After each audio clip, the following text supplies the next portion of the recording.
el aire en la oficina de Arturo Vargas siempre olía a cerrado, como si el silencio filtrado de un juzgado se hubiera instalado en el lugar. La luz del sol se colaba por los ventanales de piso a techo, reflejándose en los detalles cromados y en el escritorio pulido con esmero. Entré ensayando en mi mente lo que iba a decir, controlando mi respiración. Este era el día en que, después de años de trabajo incansable, esperaba que mi esfuerzo fuera reconocido. Arturo ni siquiera levantó la vista de su monitor cuando habló. Joaquín será el nuevo director. Entra en funciones de inmediato. Sus palabras me golpearon como una bofetada. Parpadeé, segura de que había escuchado mal. Perdón, Joaquín. Ahora sí me miró, con una expresión de impaciencia que parecía tallada en piedra. Mi sobrino tiene potencial. Es intocable. Isabel. Yo controlo recursos humanos. Déjalo estar. Por un momento. El zumbido del aire acondicionado llenó el silencio entre nosotros. Sentí un dolor en el pecho, como si todas esas noches trabajando hasta la madrugada, todos esos fines de semana revisando diseños en lugar de estar con amigos, se hubieran desmoronado en un instante. Mis manos temblaban, pero forcé mi voz para que sonara firme. Arturo. Joaquín ni siquiera puede explicar el vector de empuje sin tropezarse. Aprobó modificaciones sin protocolos de prueba. No está calificado. Una sonrisa fina se dibujó en la esquina de su boca. Sacó una carpeta de un cajón y la deslizó sobre el escritorio. Cuidado con a quién señalintre las culpas. Abrí la carpeta y sentí que la sangre se me helaba. Adentro había copias de aprobaciones de diseño. Mi nombre garabateado en páginas relacionadas con un componente de avión que había fallado en pruebas de estrés hace años. Pero yo recordaba ese proyecto. Había señalado los defectos. Me negué a firmar y envié mis objeciones por correo. Esa firma no era mía. Era una falsificación. Arturo se recostó en su silla de cuero, con las manos detrás de la cabeza, saboreando mi conmoción. Qué curioso es esto de los registros, dijo. Cuentan la historia que la Junta quiera creer. Si armas un escándalo por Joaquín, me aseguraré de que esto llegue al escritorio del inspector. Tu carrera quedará en cenizas antes de que termine la semana. Cerré la carpeta lentamente, luchando por mantener la calma. La humillación me ardía en la garganta, pero bajo ella crecía una rabia contenida y enfocada. Me puse de pie. Lo miré fijamente y pronuncié cada palabra con claridad. Tienes 10 minutos para arreglar esto. Su risa fue cortante, burlona, resonando en la sala estéril. ¿10 minutos para qué? No tienes nada. Isabel. No respondí. Guardé la carpeta bajo el brazo, caminé hacia la puerta y la cerré suavemente tras de mí. El peso de mi celular en el bolsillo se sentía más pesado que el acero. Mientras cruzaba el laberinto de cubículos, rostros se giraban brevemente hacia mí, ajenos a la guerra que acababa de comenzar. Ya sabía a quién llamaría primero. Crecí con el sonido del metal chocando en mis oídos, el olor a grasa y acero impregnado en la chamarra de mi papá cuando llegaba de la fábrica en Naucalpan. Mi mamá pasaba las noches encorvada sobre trabajos de costura. Con los dedos en carne viva por la aguja y el hilo, ellos creían en el trabajo honesto, interminable como la única escalera para salir adelante. Yo también lo creía. Esa fe me llevó a conseguir becas, noches interminables en el laboratorio de ingeniería y un título de una de las mejores universidades del país. Llegué a aerodinámica con los ojos llenos de sueños, convencida de que mi talento y perseverancia serían suficientes. Durante años, me permití pensar que así era. Recuerdo el rediseño del ala como si estuviera grabado en mis huesos. Un fallo de seguridad casi nos cuesta un contrato gubernamental de C$60 millones. Viví en la oficina por semanas, persiguiendo ecuaciones en pizarrones, dibujando diagramas hasta que las manos se me acalambraban. La solución llegó a las 3 de la mañana, sola bajo luces fluorescentes que zumbaban. Lo resolví, optimicé el flujo de aire, reduje la resistencia, salvé el proyecto. El comunicado de prensa que siguió llevaba la firma de Arturo. La presentación a la junta la dio Joaquín, con un traje que costaba más que mi renta mensual. Lo llamaron su perspectiva fresca, aplaudiendo su innovación. Mi nombre no apareció ni una vez. Al principio, me dije que el reconocimiento llegaría con el tiempo, pero conforme los años se acumulaban, también lo hacían los créditos que me robaban. Joaquín desfilaba por las reuniones con su sonrisa brillante, tropezando con términos que cualquier estudiante de primer semestre dominaría. Una vez, frente al equipo, me preguntó si una aleación era solo aluminio sofisticado. Me mordí la lengua hasta hacerme sangre.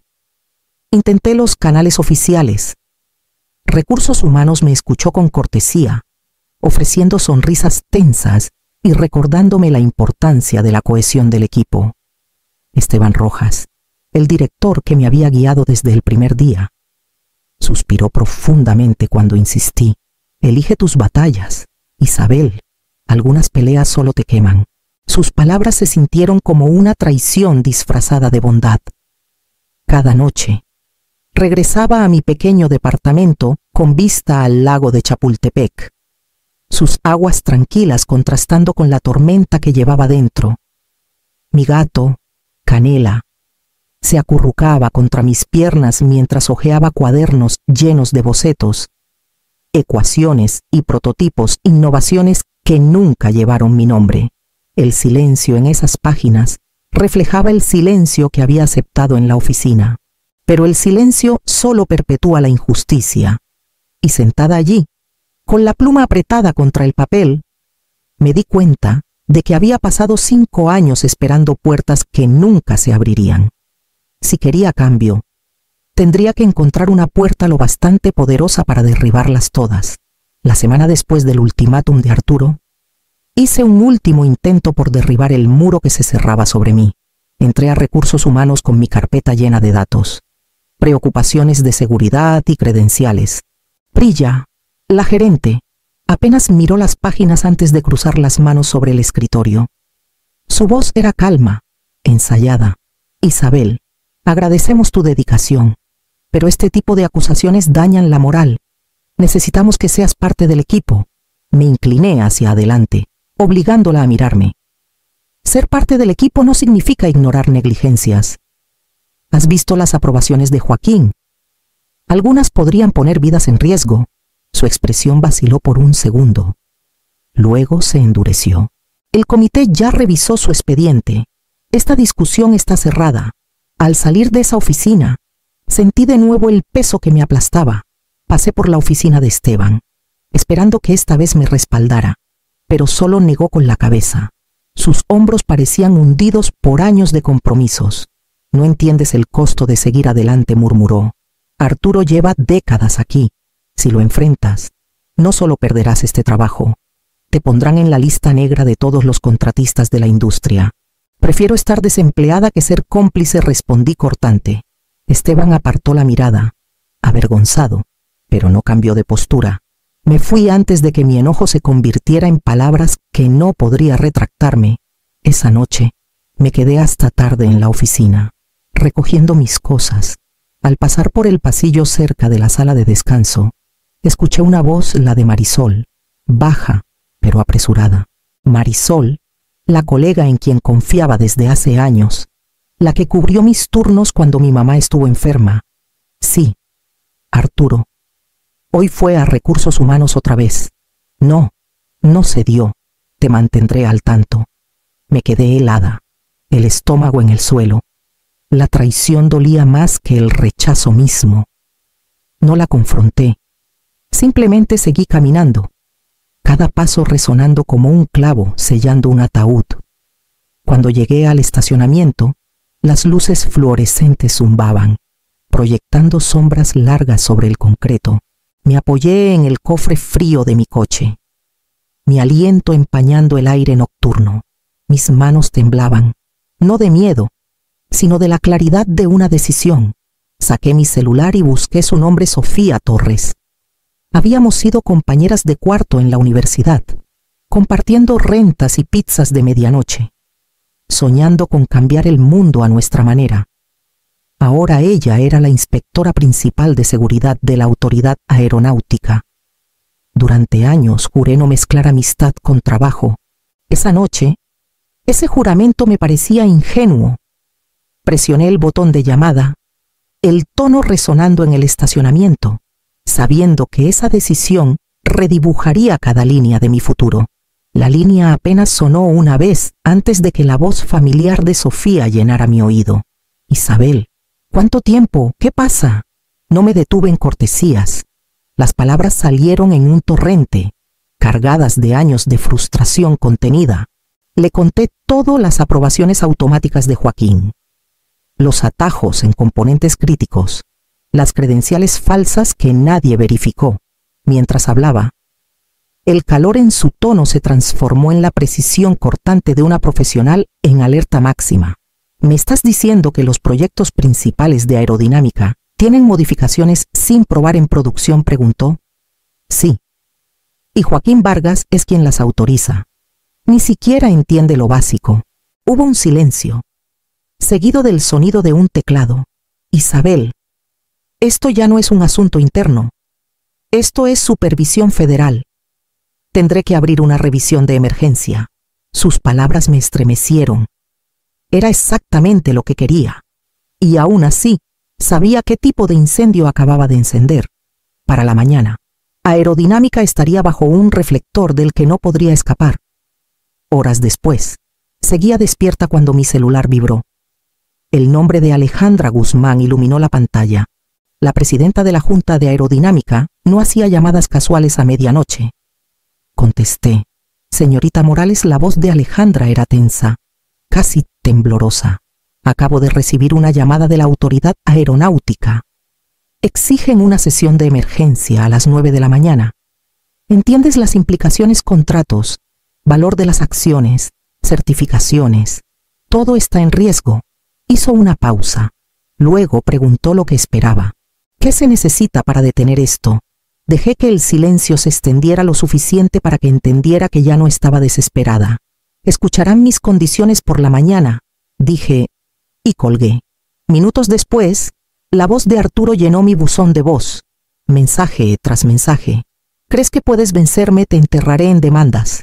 Nadie volverá a contratarte. Me aseguraré de eso personalmente. Estás jugando con fuego, Isabel, y el fuego quema. Guardé cada palabra. Cada mensaje era otro clavo en su ataúd. A las 3 de la mañana. Mi departamento estaba cubierto de papeles. Correos que mostraban mis diseños despojados de mi nombre, planos alterados por la mano descuidada de Joaquín, declaraciones de colegas susurradas en confianza. Los organicé en carpetas, escaneé copias en discos encriptados y etiqueté cada pieza. Ya no me estaba defendiendo del robo. Estaba preparando el desmantelamiento de una dinastía construida sobre mentiras. Y a las 9 de la mañana, las personas que alguna vez me ignoraron tendrían que escuchar. Al amanecer, tenía mis demandas redactadas y respaldadas con copias selladas con fecha y hora. Si la Junta quería evitar que la revisión de la Autoridad Aeronáutica devorara la empresa, tendrían que cumplirlas. Quería el puesto que me negaron, directora ejecutiva de seguridad e innovación, reportando directamente a la Junta.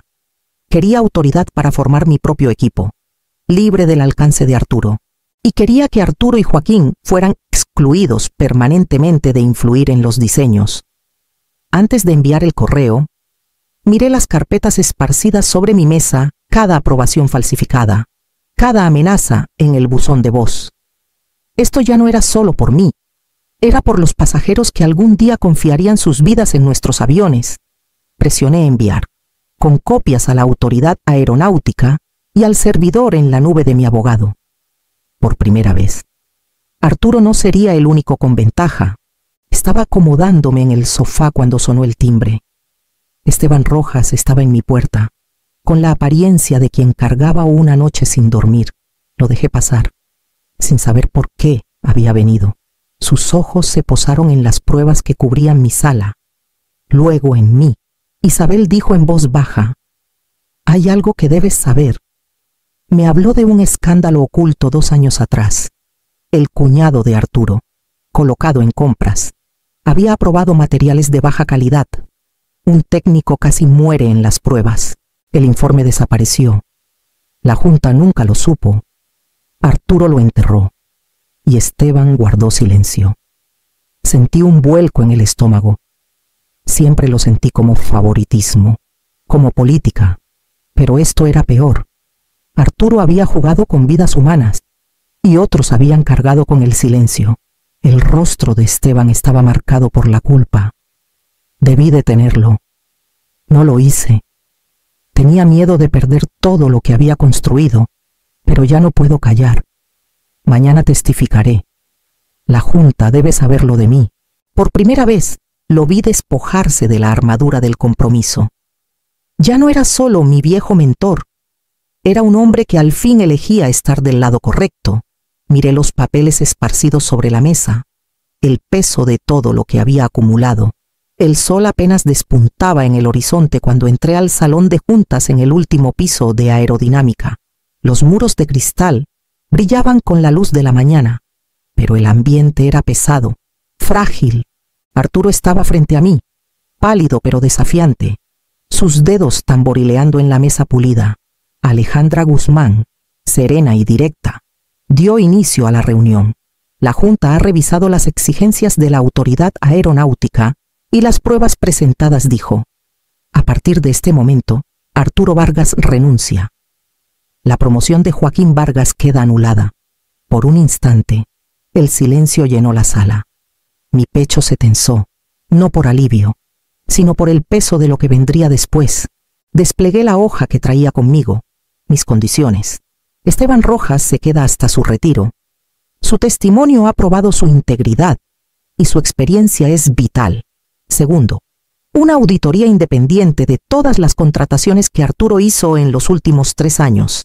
Tercero, reconocimiento de mis contribuciones al rediseño del ala en todas las publicaciones futuras.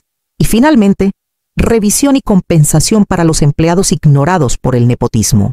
Varios miembros de la Junta se movieron incómodos. Alejandra me estudió. Luego asintió lentamente. La Junta acepta. Debería haber sentido triunfo. En cambio, vi a Arturo inclinarse hacia adelante, los ojos entrecerrados como rendijas. ¿Crees que esto termina aquí? Su voz era baja, venenosa. Te has ganado enemigos que aún no puedes ver. Lo miré sin inmutarme. Que así sea. La reunión terminó con firmas y voces cortantes. Esteban me dio un leve asentimiento, con gratitud escrita en sus ojos cansados. Pero mientras recogía mis carpetas, capté fragmentos de murmullos directores hablando de los aliados de Arturo fuera de aerodinámica. Cabilderos, contratistas, gente que le debía favores.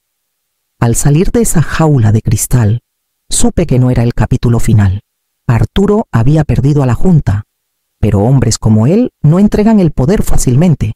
La guerra estaba lejos de terminar, y su próximo golpe podría venir de más allá de estos muros. A media semana, estaba enterrada en reuniones de transición, redactando planes para auditorías y delineando un nuevo equipo de ingeniería. Mi nombre por fin aparecía en los memorandos donde debía estar.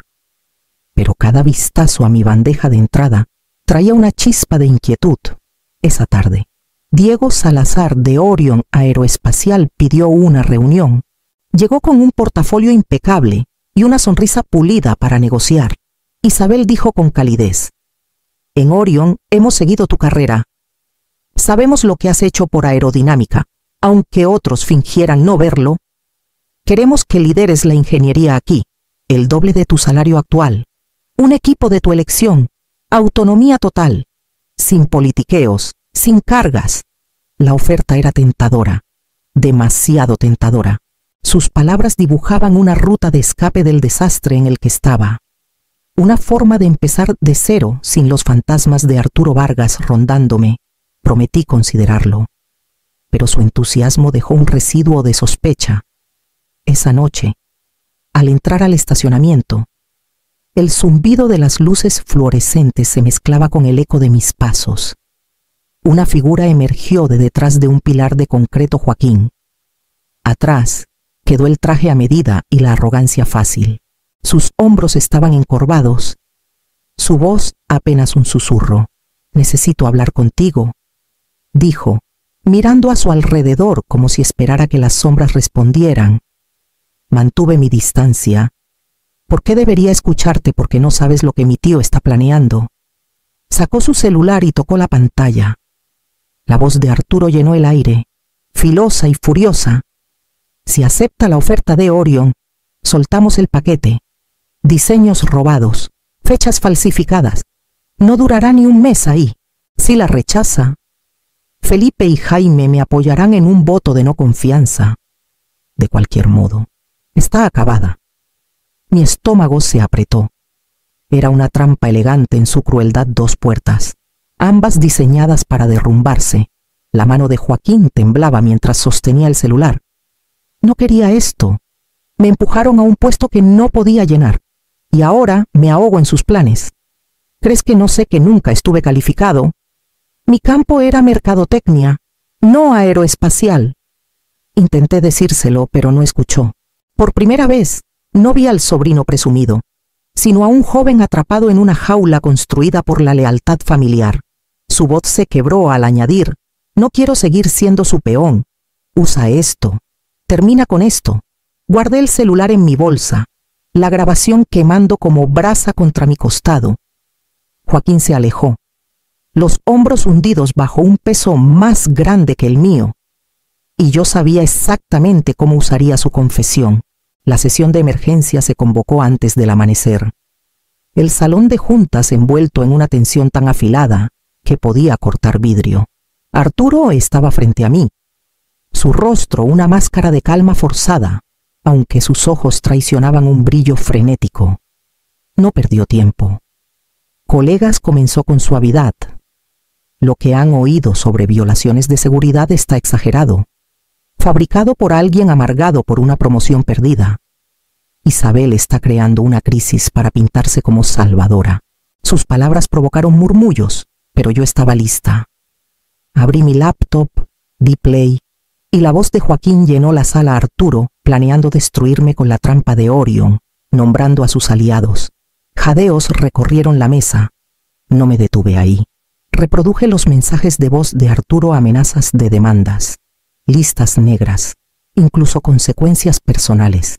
Luego deslicé una carpeta con registros financieros honorarios de consultoría, canalizados por una empresa fantasma ligada a los suegros de Arturo, conectada a un proveedor con fallos de seguridad repetidos. El silencio posterior fue asfixiante. Un director dejó caer su pluma. Otro murmuró una maldición. Alejandra Guzmán, con la mandíbula tensa, habló por fin. «Señor Vargas, esta junta no puede ignorar la gravedad de lo que hemos oído. Usted y sus asociados quedan apartados de toda toma de decisiones hasta una revisión legal». Se volvió hacia mí. «Señorita Morales, queda confirmada como directora ejecutiva de seguridad e innovación, reportando directamente a esta junta». El martillo golpeó, el sonido resonando como un veredicto. Arturo se inclinó hacia mí, su voz baja y venenosa. «Puede que ganes hoy, pero tengo amigos en la capital. Esto no ha terminado». Lo miré, firme y sin parpadear. «Entonces aprenderán lo mismo que tú.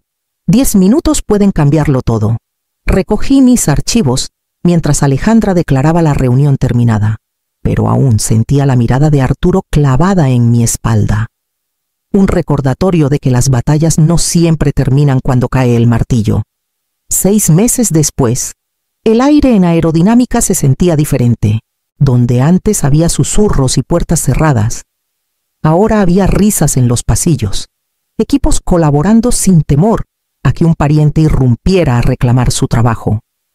La inspección de seguimiento de la autoridad aeronáutica fue agotadora, pero pasamos con reconocimientos por nuestra transparencia. Por primera vez en años, caminé por el edificio con orgullo en lugar de amargura. Mi nuevo equipo era un tapiz de talento, ingenieros ignorados, analistas cuyas ideas fueron descartadas, pasantes que ahora tenían mentores en lugar de obstáculos. Cada éxito se sentía como una victoria no solo para mí, sino para todos los que habían sido silenciados. Joaquín, sorprendentemente, encontró su lugar en mercadotecnia, libre de la sombra de su tío. Tenía un carisma natural que encajaba ahí. Verlo prosperar en un rol que por fin le quedaba, me recordaba cuán profundo había sido el veneno de Arturo. Esteban se retiró con honores. Su despedida llena de aplausos, en lugar de la vergüenza silenciosa que alguna vez cargó. Se fue sabiendo que al fin había estado del lado correcto. Esa noche, nos reunimos para una cena con vista al brillante horizonte de la Ciudad de México. Las copas chocaban, las voces se alzaban, y el peso del pasado parecía disolverse en el aire nocturno.